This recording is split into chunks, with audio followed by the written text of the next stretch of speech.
Basio lelo bazo yaka kozoka mibali ya ba théâtre na Kinshasa ba journaliste ba tirer leçon parce que lelo fo yeba yango moi ça bien instruit a okutana mobali waza ya vinae parce que oh lelo ka songa bali ozolo bake c'est un marié tel comportement de filles au bazaki na kati ya internet au bazaki na kati ya image wana ce sont de biso de benga ba ce sont des chels ce sont de pétasses babi nyo se bimana pour ça. Moi je vous dis après ou avant, après ou avant, pour comprendre qu'il y a plein de pasteurs. Oh lelo, Dieu a si leur comportement, et lelo ba fingisi ba sen nanzambe nyonso. Image, oh wana komona na ba beda shour na batu na komona par rapport à zo kumisa bata mokilo ko la ye, ole akumisa nzambe. Ngana koyo ko jijango bonté parce que tout le monde qui ba image. Ceux qui ba image mais tout le monde qui ba image maman. Tout le monde a une image, ils ont quitté un podium, ils ont beta banine. Yo mona Moïse Mbieti. To komi lokola, le peuple de la pornographie. L'image du Congo est détruite par rapport à toutes ces images là parce que sur hôtel le Congo il est parmi le pays là où il y a les intellectuels sur tout le plan. Non, mon frère, il faut tout le bana en vérité. Ce que Herman Babane Koko Sabiso Baki n'a via théâtre basé dans un acteur pornographique. Pendant moi j'ai déploré le comportement Herman a sali en encore. Herman Bino Bo comprendre que Herman est là qu'on a des films pornographiques. Oh, azoli en caché. Que photocopie a été. Herman, l'icolo a $100,000. Avec un montant wana. Oh, de Nicolas $100,000 dans ces films pornographiques. Donc, si je comprends bien, j'ai des informations. L'image, c'est l'ancienne image. On a déjà monté. Herman, il a déjà tourné le film pornographique. Au hasard, déjà, dans 4 sites pornographiques. Le nom dit Herman Kasson Wakenda, Canada, wana. Et ça, moi si. Parce que il faut une idée parce que bande comment ni babiso ne toza boto luka ba fina ba pasia tozo ba opportunité té mais bande ko bazo opportunité bazo yela biso na ba parents trompés pona ngai ndeko Herman Kasongo le pardon o azo senga pa bande ko bolimbisa été non Herman atsika ko sakana na biso ba congolais parce que image ya mboka na biso de beba to lembi ba septap wana na bino wana parce que bokomi ko sa biso za kaka oh je savais pas demander pardon trop c'est trop. Herman a tourné un film pornographique avec un producteur qui est américain ba fiona o bazami balé moko aza mexicain mutsusu wana aza américaine okota boromona ye parce que l'image wana bozaki ezaki l'image brite maintenant l'image wana eza monté au basalango bokota na americasexuel.com boromona il y a le producteur parce que il y a muto apesa ki mbongo baneko luka muto aza courageux Herman va monter ba deux camarades na muso dans Montréal ba deux personnes va tourner ba congolais ba tourner film ba ti ko sabiso Herman a so ba amike.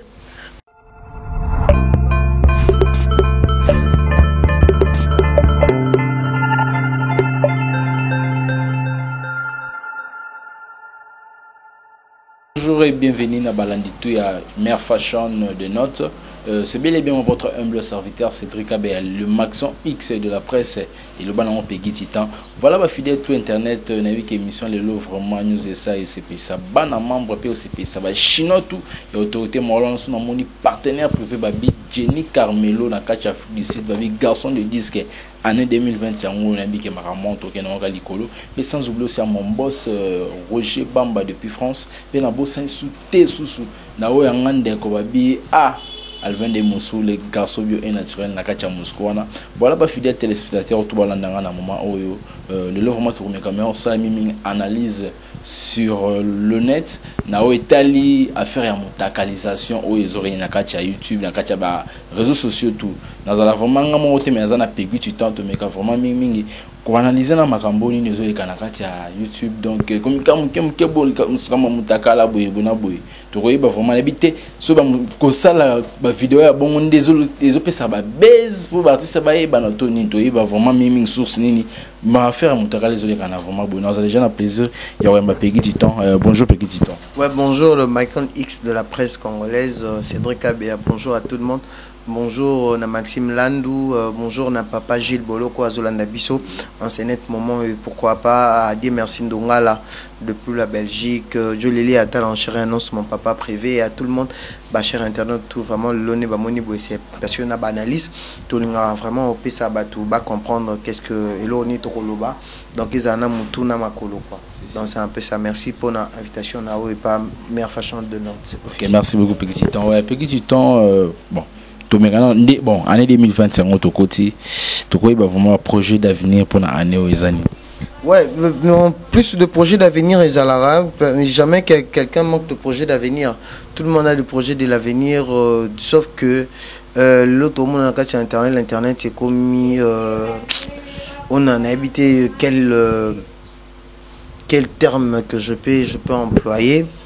Donc aujourd'hui, l'Internet est comme un peu bizarre parce que nous Nitolobara internet autant quand tu viens c'est comme une rôle à place moi à buzz parce que tu vois aujourd'hui makamozo salema parce que on est là pour communiquer informer mais les lots biso ba éducateur de masse même bata théâtre bata éducateur de masse même bas chrétien bas chantre bas éducateur de masse donc tout le monde au hasard na visibilité dans la visuel et surtout donc bandeko dans le domaine de communication parce que soyez ba ke bandeko pe basala théâtre bandeko pe basala communication en quelque sorte donc le lot internet ngana kutokoza dans un projet d'avenir mais na kati internet teloba na place mususu parce que à l'internet c'est un peu quelque chose auto monde vraiment ezo baby ça mais un projet d'avenir ezali za kaka pour nous copier ça le meilleur de nous et aussi la Bible quoi bien internet. Petit Tita toujours continue toujours analyse de mission mimi to vendre là vraiment mimi na lisolo mutakalisation oyo to bi que année 2019 to mosai qui circuit to mona qui moko ya artiste musicien en autant en commoté au bien mo boyebi que on je te lâcherai pas bima bon mona la vidéo mais en temps à commoté pour biso to mimi gara to édiquer masse quoi. Donc tout le monde a sous mon cas danseuse il y a grand orchestre de musique à maison mais ex danseuse mon don peut publier qui mais le lo Peggy Titan to découvrir mon quoi artiste comédien na combo ya Herman Kasongo minga nga bengi Kaskas publier na habité Peggy Titan à faire une mutakalisation ça ba base ou bien ça que mutie moi c'est pelemi bamba publier je sais pas t'as un nom. Hein? Est-ce que Marambo est une mutakalisation? Omoni eza bilo monsieur zaka à volonté. Omoni bandeko lelo bazo so ba opportunité, bazo ba vie, mais ba oye ba sali la ngoté. C'est que moi j'ai déploré chez Herman Kasongo par rapport à l'apparence, de fois l'apparence est trompeuse. So tali Herman Kasongo tant azara na groupe azaka na ba vena soba bodo ba vie lombe. Azaya déjà mutumo boy o ya bimi na place là où il y a de grands, là il y a des personnes qui raisonnent de responsables. Mais par rapport il y a Kao il y a Zui, le je sais pas ce qui a faire qu'on qui sa sexe, qu'on sa dignité na qui mobali, je sais pas ce que zandeni. Ozo mon frère lelo bandeko ba luka vie. Le soyebi Herman Kasongo akenda Canada wana. Eza mwana mwasi. Parce que tozo yoka ngai non, il faut na c'est non idée nanga. Parce que bandeko moni ba biso ne toza boto luka ba fina ba pasia. Tozo ba opportunité te. Mais bandeko ba tozo opportunité ba to yela biso na ba parents trompés. Pona ngai ndeko Herman Kasongo le pardon o azo senga pa bandeko bolimbisa été. Bandeko na tous ko ba komi ko exagérer. Bah comme c'est comme si le Congolais vient un peuple bouffon. On dirait Congolais. C'est l'image de notre pays. Quand on voit aujourd'hui, quand on voit tout, il y a septap. Ce sont des Congolais. Tokomi Lokola, le peuple de la pornographie. L'image du Congo est détruite par rapport à toutes ces images-là. Parce que aussi, le Congo, il est parmi le pays. Là où il y a les intellectuels, sur tout le plan. Non, mon frère, il faut tout le en vérité. Parce que Herman Marambo, il y a sali les lots. tala Herman visibilité azalaka nango Herman obi azalaka parmi le mouton na bengaka le plus intellectuel il y a génération na il y a ba comédien nyonso c'est le président Ilombe tala comportement ya Ilombe déjà on va dire que non façon ya mouton zo mona eloko ni azali ce que Herman babane ko sabiso ba ki na via ba théâtre basé na ba acteur pornographique pona nga moi j'ai déploré comportement Herman a sali yango nanko Herman bino ba comprendre te Herman eloko na eza film pornographique oh azoli yango caché mais le problème yani ni ba cher internet surtout que bon nazala pe dans la fête Herman aza marié moi ça au Canada ayawa aza ma honoré atali bende na musapi mais chose grave que appelle moi na il faut comprendre déjà omoni bango bato baza na visibilité bazo jouer na visibilité yango baso pe baza na poto bamba lobi que on a pesi Moïse Mbi raison on se marie pas parce qu'on est beau. On se marie pas parce qu'on a l'argent, on se marie quand on a trouvé. Basio lelo bazo yaka ko zoka mibali ya ba théâtre na Kinshasa ba journaliste ba tirer leçon parce que lelo fo yeba yango moi ça bien instruit. A okutana mobali waza ya vinae. Parce que oh lelo ka songa bali ozolo bake c'est un marié. Tel comportement de filles au bazaki na kati ya internet au bazaki na kati ya image joana ce sont des tobiso de benga ba ce sont des tchel ce sont de pétasses puis en plus azo coucher na ba pétasses sans préservatif bazo filmer ozoma ke bande ko sala ngo partout c'est quelque chose à volonté c'est pas quelque chose je savais pas c'est quelque chose à volonté c'est quelque chose de business parce que Herman azamo la mukete azabe marié faut expliquer bien aujourd'hui je vous dis beaucoup tana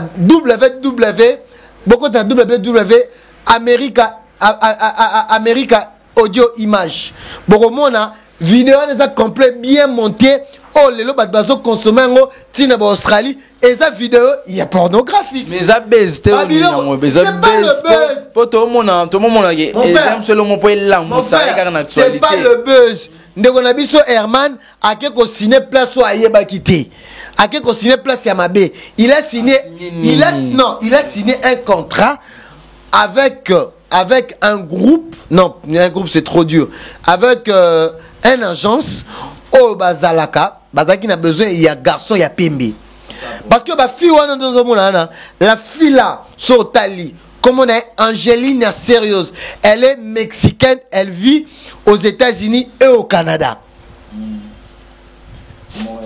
na Montréal non na Québec mais à Tamboula ba ville il y a Canada c'est une fille so bokoti le on a repé ça bande ko na biso site moi ngana fandi libanda na yebi comment makamwane fonctionnaka Herman était soifé d'argent aujourd'hui en moni a désarmé contre mariage na contre foyer na à cause stabilité Herman ils ont pris l'argent la fille là ba fille wana ne bazabongo bango ne mutu ba na cop Herman non Herman atsika ko sakana na biso ba congolais parce que image ya mboka na biso de beba to lembi ba septap wana na bino wana parce que beaucoup ko sa biso za kaka oh je savais pas demander pardon trop c'est trop Herman a tourné film pornographique avec un producteur qui est américain ba fi wana o bazami balé moko aza mexicain mutsusu wana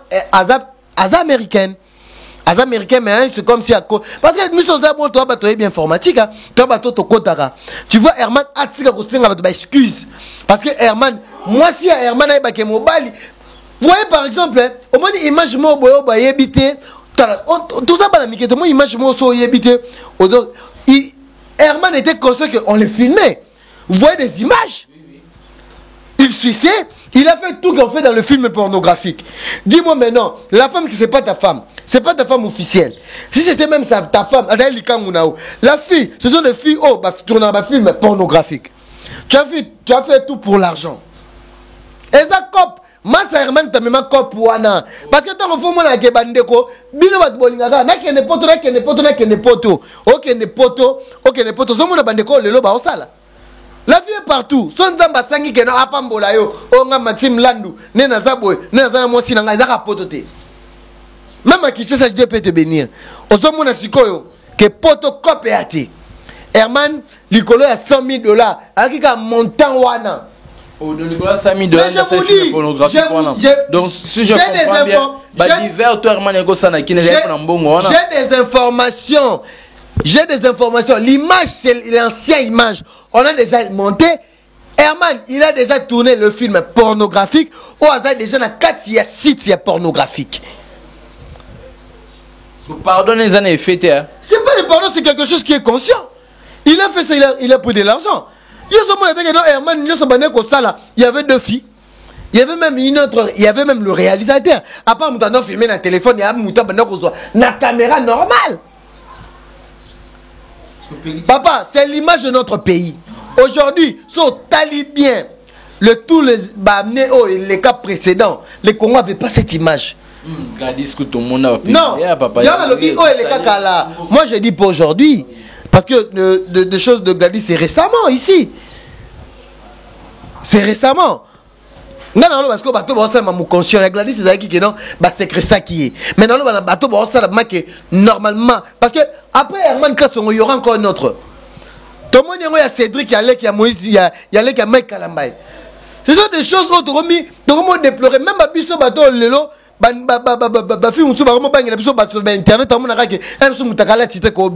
Moi je suis un responsable, je ne pourrai pas vendre ma dignité à cause de l'argent. Herman Baza responsable, Baza parent. Non, Herman, il faut comprendre. Herman Babalaye, Herman Basepelaye. Moïse Mbi a dit ça. On ne se marie pas parce qu'on est beau. On se marie pas. Herman Babalaye. Herman Babalaye. Herman Babalaye. Herman Babalaye, moi si Afana Azwa Mukanda canadienne, ne batala bango. Nabanini, et ça copte à Kenya. Parce que ce qui est Herman, c'est qui est vrai responsable. Avec qui Mouto, il s'est marié, n'a une fille, oh, vraiment, il dit non, moi si nanga. Parce que Herman a vu ma camo, on est sur les galara. À mon âme, on a hérité les canards par rapport au téléphone. Écoutez, ça kin. Et pourquoi image Herman Kassongo, Herman a son monde à filmer. Est-ce que vous voyez pas qu'il y avait quelqu'un qui avait ça? Il veut s'excuser pourquoi? Et ça va qui se souvient, ça va pacte. Et ça pacte. On comprend, ils ont dit qui c'est. Herman, à cause. Il y a un lobby qui à cause. En risquant de trop gagner, vous risquez de perdre. Herman, ils ont soifé d'argent. À côté, il y a ma cop, il y a acteur principal, il y a pornographique. Boromonae, j'ai donné le nom du site. Beaucoup de Boromonae. Parce que l'image vous avez l'image brite. Maintenant l'image est montée au Basalango Bokota en Amérique americasexuel.com. Il y a le producteur parce que il y a Mouto à Pesaki Mbongo. Baneko Luka Mouto a couragé. Herman vous avez monté 2 camarades dans Montréal. 2 personnes vont tourner congolais. Pas tous les films. Tu es au Kosabiso. Herman a mis son amike. Peu en plus. Vient à Bisso, on entend un combo. Comédien. Le président Elombe. Le président Elombe. Solo Nanga Titan, le Titan. Moi, j'essaie un peu de réaliser cette image, d'analyser. J'ai vu que non, Herman, à côté de monde, il y a showbiz. Herman je vous dirais. Aujourd'hui, pour Bocha, c'est pas lui pour lui, c'est pas le succès. Lui pour lui, c'est pas le succès. Lui pour lui, c'est le business, c'est pas du buzz, c'est le showbiz. Vous comprenez au moins? Le président Elombe est très dessus. Il est très dessus de ce comportement et il vient demander pardon. Moi, Moulopoué, toi aujourd'hui, tu es devenu, je sais pas. Tant Batou Bazali, Batou même sera image. Il y a mort à Nabiso au Congo. Pourquoi pas qu'on taquine Herman étant que non, un journaliste en investigation, étant que quelqu'un qui raisonne, tu vas d'abord analyser l'image. Tu vois avec Héritier, c'est un peu différent avec Herman. Avec Héritier lui-même, filmer son téléphone, Barmo Baneko filmer. C'est normal, il peut dire que non, on l'a volé. Ce sont des images d'arrêt privé. Mais avec Herman, regardez un peu avec Herman, il y avait eu des gens. Bon, on est pas chaussé là-bas la mibalité. Bon, on est pas qui en a été. Le bomona ngote papa ngana uti poto na obetra ngoto lote na tala ba réalisation il y a des ba sala ba réalisation ba film pornographique est-ce que est-ce que Herman ako même na Canada na ndaku wana botala wana na place wana ezaki au moins d'abord na libanda ya mboka so za libanda ya mboka jamais ba pétasse ba memaka mibali truc il faut passer grand na bandaku na ba fandela même na ba Canada so moni place wana ozoma ki ya place mo eza loué to iba ndenge ezala ba planifier nyonso c'est Herman na Canada na mbeto moi si na obia na ya ko zo flat parce que na ba Canada so ozuma na ba neti na ba hôtel na ba 5 étoiles. Vous comprenez? Et ça va 300 à 400 $.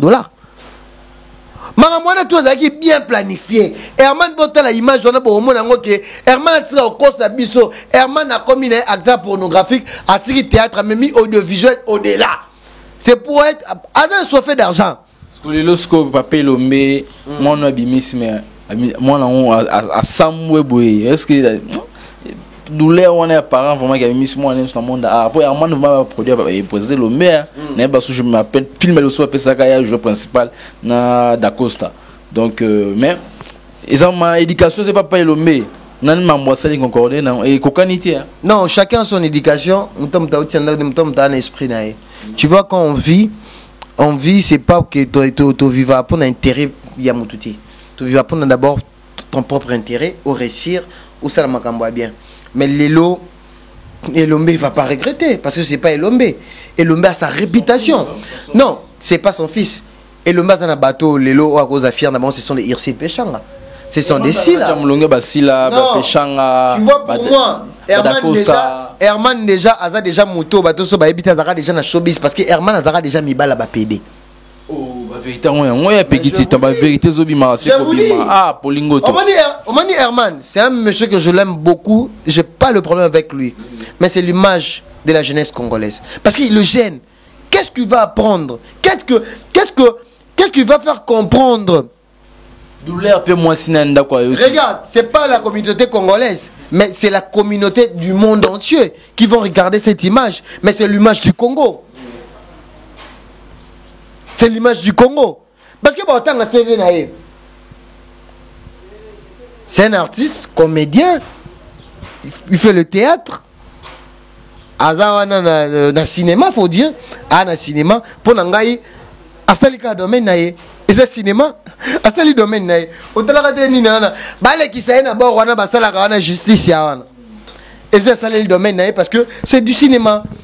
A comme si on a minute donc à tout ça le cinéma en général a zappé acteur pornographique donc bolongola Elombe oh non parce que Herman aza conscient o ya sali ngana eka ko la musa batu oyo boza batu mayele to boy banana ngwa publier ka ngo yemoko soit muto ibi vidéo ka a publier pour que mika on non réparateur boy ko sobani papa si ko to bino bolo parce que ya téléphone na ye tant na osenga batu ba kota na site o to talina ba présent Lombe Herman lelo batu baza dessus a comme acteur pornographique ya solo parce que fio na za mexicain moko aza afanda azaki na ba Amérique du Sud akenda sko business na bango basalara bazalaka na ba États-Unis na ba Canada wana basala business na bango parce qu'il y a de producteurs bazali ou ba mise en bango na bango na ba film pornographie. Tu connais comment ça coûte? Ba téléchargement combien? Ça coûte beaucoup. So par exemple il y a BBC 100 000. Tu sais oh yo zongi sango soki parce que soka ya posta on a ba site parce qu'il y a des producteurs au Bazalaka uniquement. Mais petit tant que journaliste, analyse une cause ça vraiment dans Marambo. Est-ce qui s'y a battu ces musiciens donc qui s'y bat simbi ou ce des arabes plaisir kaka yanzoto. Non, ils ont une question qui citait pour Herman qui citait c'est quelque chose conscient. Il a fait non, il a pas fait le sentiment parce que c'est le showbiz. Moi si n'a été quand même à respecter Bagalata. Il y a qui a respecté Nini. Moi aujourd'hui on peut ça comment on peut ça Moïse Mbie raison. Papa toi Masuki a pembe. Bimasuki a pembe. Papa, on se marie pas parce qu'on est beau. On se marie pas parce que j'ai beaucoup d'argent. On se marie pas parce que je suis comme ça, je suis cascade au boy. On se marie quand on a trouvé au hasard moi si na oya vie. On se comprend. Ba tout le monde on se tape à côté. On se mona bande ko belé bazo bala. Ba bala bango. combien de ndeko théâtre bakei baba libango o ba décevoir José de Londres akenda baba laé a décevoir moi sinaé en Luzolo la Duchesse bango nyoso mon frère bandeko nyoso na bazo sala lelo bazo ye bango que je suis sans Nzambe.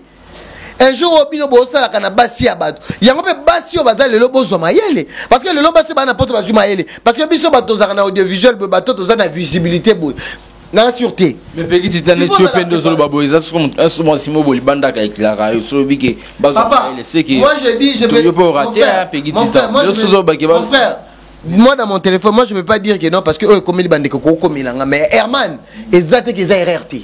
Il y a Herman, il a quelque chose de volonté, c'est quelque chose conscient qu'il a fait.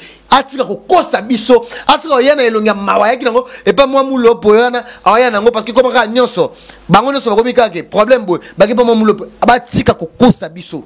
On n'est pas tous ça petit garçon té. Tu vois le Congo, au moins mboka au Congo. Et ça berceau de l'humanité.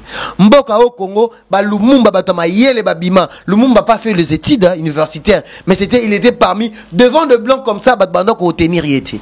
Il a fait tenir le blanc en échec par rapport à savoir. Les loba on a biso par rapport à Mutakala, ba mo tenir biso to komi échec, to komi bata souka. Non.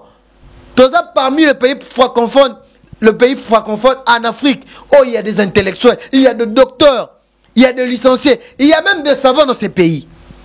Mais aujourd'hui, on a vraiment une facilité pour la d'unité, la dignité de quelqu'un. Mutakala ya mutu, et c'est là comme ça sacré, et ça temple. Donc c'est trop. Il y a un qui s'est communé nango. Herman, je l'aime bien, mais je viens de voiler de secret. Herman, c'est un acteur, comme un acteur pornographique. Oyo na pesi bandeko site oyo ba ke noko tala sko imwana za image brute ba ke noko tala image normale. Bon, tozoko baka kawan déjà na mona déjà Jenny Carmelo na kacha Afrique du Sud pe na mon boss Yannick Man et plus aux États-Unis na kacha Villa Boston. Mais petit titan, tout ce que moi na vraiment ka son roté mais d'autres monde sous o garçon mon quoi ba garçon na combat Cédric Kalamba ya zo défendre Mike Kalamba mais c'est vrai qu'il y a un petit frère mais tout le monde peut se vidéo mutakale cycler. Aujourd'hui, je vais dire na peuple de Dieu, bandeko bakota na spiritualité. De choses là, les lozo salema, les lo na bisibino, eza marambo, eza sur le plan, eza na monde à ténèbres. Non, mon frère, au moni, bango nyonso baka na clan moko. Na ba Herman, na ba garçon na Cédric. Bana plan moko bango tema bazomona kino ba komi ba star mais baye ba yango baye ba bango eza na daje le bamba na Bible tous ces pays ici bas ce que l'homme a fait il sera sémé. Oh notre tozo sala to futa yango oh bino bozo sala ka batala ka mitakala na bino bolumbu na bino bola kisaka yango batu bokomisi yango ekomi lokola nini mais boyeba yango ngai nazoko kokotisa memo na nga na ministère ya justice na ministère ya culture tokofanda tokosanga na bandeko non toboyite les règles humaines mais bandeko na biso ekomi exagéré oyo mbaloyo bakomona d'unité na ye il faut vraiment justice vraiment parce que tout le monde Herman Kasongo akimi mbang na Canada azaki na Kinshasa ni na yo mais actualité on a déjà écouté déjà pas vajek déjà pour matanga autre jour qu'on a pour la zaki te wanda zaki ya zonga na Canada déjà au monde qui on avec héritier Watanabe il y a héritier Watanabe mon qui justice a interpellé qui parce que ça tentative bon dit que mas ndengeni bandeko bakoti na ba science occulte bandeko bakoti na kindoki bandeko bakoti na ba esprit moko maléfique mais petit ta conseil vraiment sur ko pesa président Herman Kasson conseil ko pesa Herman te parce que Herman aza conscient Herman aza à 2 années génération mo aza mukolo il est mature parce que Herman a fait des études universitaires Herman a yebi ba léa nyonso makamu tout sur le plan oh non Herman nenga za bongo ko salaye minte parce que ce que Herman ezaki bongo makuta mbiscade aibi mbiscade Mais pourquoi Herman a kondima bongo? C'est l'argent. Soit fait d'argent. Aïe bah quand la pini. En vrai dire moi c'est quoi mais toi moi cinéma Azad Dessia. Azad Dessia vraiment la minute. Mais moi c'est la dessine nini. Supporter le. Moi c'est la dessine nini. Pourquoi la dessine nini? Olingi mobali pour la lèvre zaka rouge, olingi mobali pour na zana lox, olingi mobali pour na sala ka théâtre. Yango wana lelo moni. Je pense pas. Oki soni famille ya moi c'est na bayoki. La belle famille baza ba monta ka Canada. C'est l'information na la nilaki famille on a fait minga famille mon na ka Canada. Papa, lelo ba belle famille. Papa, eza réaction na ba ko za moi na biloko ya plein ténèbres. Eza biloko ténèbres. Mais il y a Herman Kassongo d'abord à part dans ténèbres eza azara déjà mon showbiz. So yebi Herman ataki garçon à milliers depuis Kinshasa avant qu'il poto. Ayebi tous les PD. Ouais, Kinshasa. Hein? Parce que ce moni mouta comme bon za mouto arriva. Peut-être arriva qu'il un jour na vie na nga funa kutana moi 6 mois na batati. Parce que sa femme était pas là. Ba fille on a ba bachel. Baza ba pétasse. Baza ba fille mo donc quand tu as ton argent tu viens tu le baises hein. Mais wana bongo nga na yebi ka ndenge zalara. Mais wana ezaki bazaki en plein tournage. Ils ont touché na moi point au sous. Le person attend na mona ki sous bon. Pasteur Moïse Mbeye auto respecté na la fille mo Eliane a fait appliquer mon takalisation ma photo. Ezani to balancer na marambo. Ezani ya ni kisi base donc on a positionné pour le frère le pasteur Moïse Mie, c'est parmi le pasteur qui se respecte beaucoup parce que aujourd'hui le biki ezapé ba mamba le côté zalaka babi nyo se bimana pour ça. Moi je vous dis après ou avant pour comprendre que il y a plein de pasteurs au lelo dû à leur comportement. Et là, tu vois. Donc, vous comparer peut-être comportement frère Mike Azanango zate que Moïse Mbi Azalana. Lelo, bande qu'on a vu faut baza andi très prudent et baza vigilant. Parce que baza bateau baza la célébrité. Quand on parle de célèbre, quelqu'un qui est célèbre, c'est quelqu'un qui est majoritaire. Ok, les Kambounaï déjà, même vie privée naïe, ils ont très rapide pour naïe bana. Mais comportement, il faut pas ça réserve. Le pasteur Moïse Mbi est un roi de Dieu. C'est quelqu'un que je respecte beaucoup. Je le salue. C'est quelqu'un vraiment bateau belé na ka bateau belé ba finga kae anambonga balate. Mais jour moko na tala interview na. C'est que je viens de dire. Ya moni bande ko belé, ya moni bande ko belé ba kutana na balikama. Bazo bala ba mariage forcé. Bali bala yango zo umbelate. Ezo bota ba problème. Na fanda spirituellement na tala Moïse Mbi ne loko aloba navire retard ezalati. Kizenga kofi na âge ni asimi mbongo na âge. Mazalaka politicien depuis. Navire retard ezalati. Quand il s'agit de l'argent, bande kololo ba komi ba soif d'argent. Bazo bala ba mariage mo za ba mariage mo stérile. Il y a ba relation mo boyeboye banité. Bozolinga ba sito mibali pona kitoko kaka lelo phénomène coopération obalobaka mabala commission. Mais Moïse Mbi est-ce que Moïse Mbi ninga za akozanga serre moi kitoko a obala. Mais pona nina toza passion. C'est parce que azo tala makamozo le kana société congolaise azo mona itan que mosali na nzamba za na vision puis za na spiritualité. Lona ko sa yote Moïse Mbi pona nga Moïse Mbi asambelaka ya nzambe ya solo parce que azala kize na mambebele ba preuve bimati. C'est quelqu'un qui a un comportement très doué. Petit don na kasioté bon. Mais une majorité à battre belé nga quoi qui s'est passé Moïse Mbi comme magicien, aventurier, numba et tout. Mais n'a pas comprendre bien bandi belé hein pour bandi à travers bandi mon bon ça si ko ba bloco wana tout attaquer journaliste au pesa bandi de commission congolais ba jija bango de ba jija artiste de loin conseil. Ce sont des signes de la fin ba nous ba jija bango te ba comportement na mon pays mana pour ça.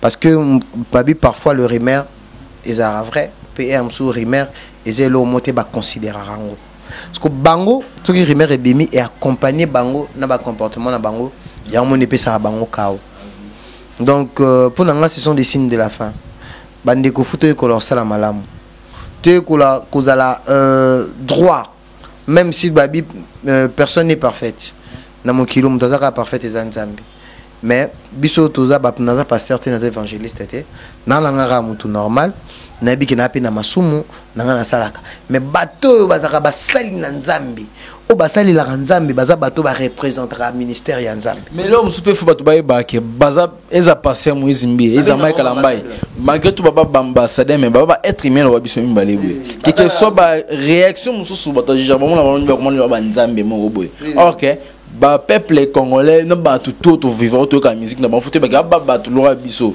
pele lo mo susu frère Michel Bankenda bon il y en a ba vidéo moi c'est clé pe na ba photo avec le patron Abedachou il paraît qu'azo yembela donc na confirmé mon mais navigue avec petit temps na vite so que ka ki pe ba yo dozolo ba moi j'ai vu l'image avec le patron Abedachou c'est déplorable puis en plus parce que Michel Bankenda c'est mon ami hein mon est non Michel Bankenda c'est mon ami yaka ki mbongo ngamoku na munaka déjà que l'art mwana ma yaka so lukanga te abosana nga na mutu nga non na Michel Bankenda ba piaka demande jour musu kene demande ma mère c'est mon ami ma qui notre obundane to sa ne ba catch to betane ba balé na oliaka fufu pa na bango azaki président Asbantu c'est mon ami mbongo déjà changé déjà image oh wana ko mona na ba beda jour na batu na ko mona par rapport à ce kumisa bato mokilo ko laé olé akumisa nzambe ngana ko ko jijango bonté parce que tout le monde qui ba image ceux qui ba image mais tout le monde qui ba image maman tout le monde ba image zaki te gazaki na podium ba bengisa ki abeta banini yo mona Moïse Mbi abeta kana même na Shaumba abengisa ka batu tu wana bayaka. Et pourquoi il avait pas le patron Bogos Abedachou, Eric Mandala, oui, le patron de la ville, Abengsa, oui. Le docteur des ignorants. Ah oui. Les boss sont les docteurs des ignorants. Donc, on a tout comme ça. On a peu malheureux. Oui, on a peu malheureux. Mais il faut rendre grâce à l'Éternel. Il n'y a pas ça. Mais pour Michel Bankenda, peut-être comment mettre la musique en bon pour nous s'enrichir parce que a aussi une souffrance. C'est très bien les obimabilités.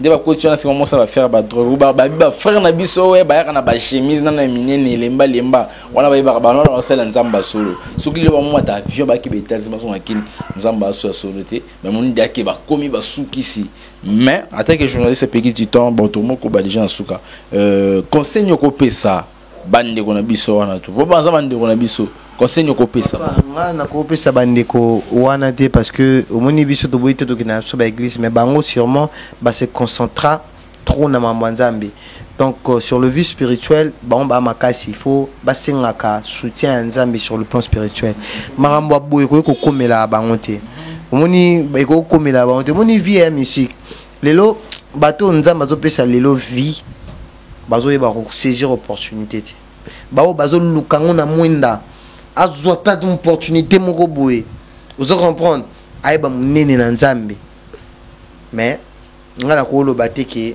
oh non boye te parce que on vit tant ozo vivre toi toujours na espoir mais bandeko nzamba opesa bango ba opportunité ba saisir ango na bandi na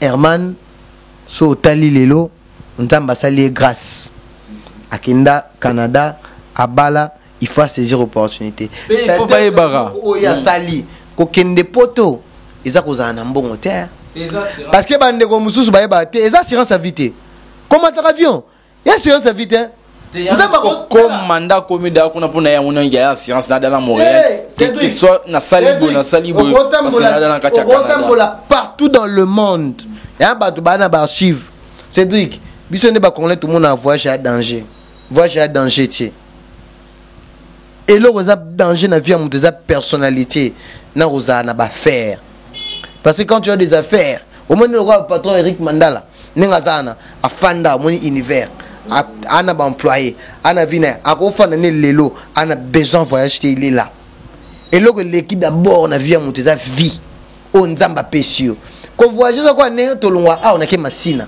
ils ont moins de transport ils ont moins de déplacement que nos tourisme ko fan bande ko ba fana na poto lelo ba ko esprit na ba poto il y a na bateau lelo ba simba ba là na peso quoi exemple quoi Serge Kassanda ati ana ba immeuble o atiki a vous comprendre azombo wana na poto te azombo wana na bakwanga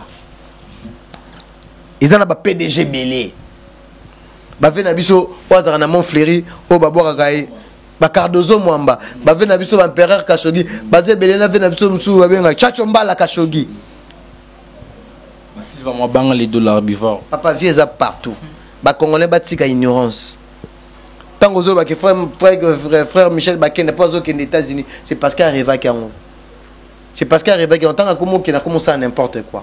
Il y a un snobité. Il y a un sandal, bataille, chemise, mais les longs mois de veste à taille, mois d'avion, ça sont un baboussolo de petit temps. Donc, tous aux barrages, presque dans le petit temps. Batouar était né. Conseil était bateau consciemment non plus ça va conseil était bon différence ni zalaga ndeti ko oh non musique à mokina musique ya profane différence ni zalaga pour na moment les lots que pour comment que les lots fali pour pas premier Mike Kalamba et premier Moïse Mbi ya non sur la gravité parce que batacha ce différence tout le monde comme ça ba fali ba wera ba diable mais les choses au monde ce qui passait Moïse premier en vérité ba OCK et tout. Les diable était par rapport à l'histoire dans la musique profane il y a beaucoup de choses. Nansi de histoire tout le monde a makambu tout le monde bat bakufa tout le monde na makambu ya royemba ne bat baby sabango et tout mais tandis que ba musicien chrétien ba consacré trop baza mingi na spiritualité chrétienne comprendre baza donc quand on parle de frères en Christ vous comprendre en tant que chrétienne donc c'est le mot. C'est le mot qui vient dans le mot Christ. Tu vois, chrétien, Christ. Chrétien. Un chrétien qui soit pas inté. Non, il ne faut pas qu'il soit pas inté. Ils ont bon côté. Déjà, bango bayaka pona baraba gagner Adam. Parce que bayaka mutu faut bandi mise Yesu. Vous comprenez? Bandi mise Yesu. Ils ont ma bête qui est un chrétien na mutu à habiter la musique profonde. Parce que comment la Moïse Mbi a matia et tu as tana bilikolo à podium va présenter puis artiste. Est-ce que tu es sûr que on est qui pour gagner âme héritier vous avez va kuto et kaka concert. Mais à part ça, ba pasteur rebelle bayamba pe héritier watanabe. Bayamba yazam être humain. À part ça, et que vie spirituelle existe là. La spiritualité. On a des personnes qui sont ignorants, mais qui comprendre que on a un autre monde, c'est spiritualité zali. Oui, il faut je suis chrétien église. Naza chrétien, na la borne. À part ça, je suis dans l'église de réveil.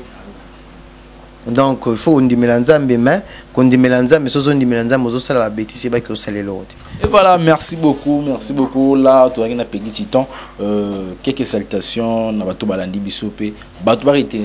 On a petit merci parce que l'émission est à chaud hein donc bato to vraiment to le bela Herman Kasongo par rapport à la vérité bato ko le bela été tout le bel vérité oyo vraiment et l'homme est très déçu par rapport à comportement sali donc batba retenir que une connexion Herman Azana et le quoi c'est ce qu'ils étaient atika ko yé la alarme de crocodile à Elibiso Azam muto za conscient a outil ko tourner film et pornographique donc c'est un peu ça batba retenir en haut un grand merci à l'équipe technique ya meilleure fashion de Nantes ainsi que émission spéciale la Chine au batbazo landango trop par rapport à analyse sur le net. Un grand merci à Maxime Landou ainsi que na famille na Mobimba. J'oublie pas papa Gilles Boloko, maman Nabiso et Metoya et pourquoi pas à ma soeur chérie Yéban Bazala na Suède, Mylène Monge, Elisabeth Monge et on a bien le dessert jumelle. Donc on a pesi bombote bisika bazali, na pesi mbote na bateau tout au Landangai, Dieu merci. Pourquoi pas na Yemoko grand prêtre comme on a indiqué ma fort donc grand prêtre Nangai. Toujours continuer toujours. Guilain Tembo na Suède showman, Guilain Tembo na Suède le showman.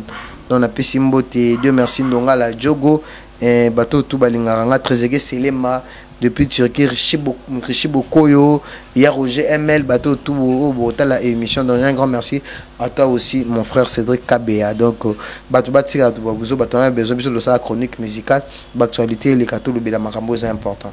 O eza buzo beza bêtise et beb ça image à Congo. Ok, merci. Voilà, on était avec Peggy Titan, on a 4 émissions vraiment. Donc Nabi qui s'appelle ici Polingo Tokito Pétaï PCP sous ça Blandi no Mari maman présidente ça j'oublie aussi à Trésor Koukas Babi les dragons de la monnaie. Merci beaucoup na chinois tout, merci beaucoup na bana membre et merci beaucoup na mère fashion de notre one déjà mon ici ma caméra toi na Maxi na katia montage toujours na Darcel Babi le plus beau vraiment tout ça à beau s'abonner massivement. Quant à moi vraiment on se retrouve à la prochaine numéro. Bye.